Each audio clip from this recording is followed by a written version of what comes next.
Après coup, je me suis vraiment demandé s'il y avait un lien entre la voie que j'avais choisie, les études, où j'étais pas spécialement, je me suis jamais senti comme un pur scientifique, mais il se trouve que j'ai fait des études de sciences après, et l'image, et notamment la photographie. Dans les sciences, il me semble, les sens sont nés d'une recherche de lucidité, quand même, des gens, de comprendre le monde tel qu'il était, enfin tel qu'il apparaissait, d'expliquer des choses qu'on ne savait pas expliquer. Et je pense que moi, via la photo, j'essaye de voir les choses un peu différemment, derrière peut-être certaines apparences, ou alors de créer d'autres univers avec ça.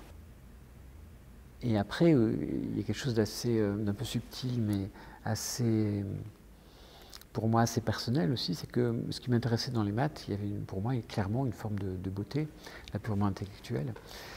C'est ça qui m'intéressait plus que le fait, plus que la technique pure, etc. C'était cette beauté, c'était l'intuition de temps en temps qu'il fallait développer, essayer d'aller chercher pour résoudre certains problèmes. Et il y a quelque chose de cet ordre-là avec la photo, parce que la photo c'est quelque chose pour moi très mental. Voilà. Quelque chose de l'ordre du corps aussi, de la notion de l'espace, de la distance au sujet, et en même temps c'est quelque chose pour lequel, enfin en tout cas la photo que je fais, pour laquelle l'imaginaire est très important. Au début de la photographie, j'expérimentais, donc comme d'autres, je me baladais avec un appareil photo et voilà, je photographiais un peu autour de moi. Et je laissais venir en fait. Donc de ça, j'ai fait des images de paysages, assez peu de personnes, mais il y en avait, des photos de plantes comme ça. Donc après, moi, il y a eu quelques étapes comme ça, mais c'est vrai que au niveau visuel, il y a eu un moment, l'œuvre, la découverte des peintures de Francis Bacon, qui est une grosse exposition à Beaubourg, au moment où j'étais vraiment dans ce questionnement sur l'image, etc. Et c'est un choc, j'étais terriblement ému.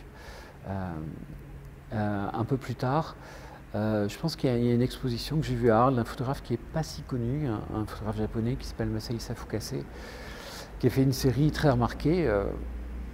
Alors à l'époque, lui était dans le coma, il est décédé depuis. C'est une série un peu mythique, mais en même temps assez mal connue en Occident, sur les corbeaux. Voilà, il me semble que c'était à l'abbaye Montmajour.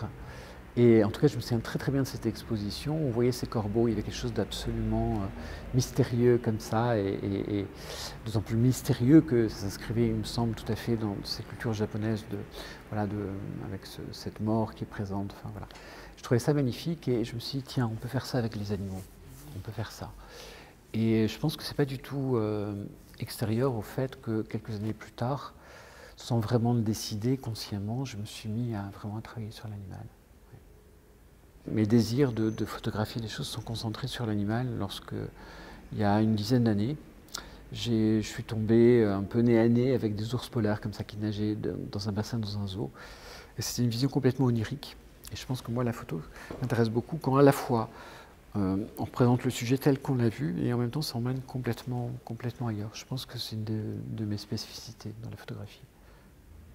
Il y a 15 ans, j'aurais été très surpris si quelqu'un m'avait dit, tu sais, tu vas passer du temps à photographier des animaux, à passer du temps dans les zoos, parce que j'y allais absolument pas.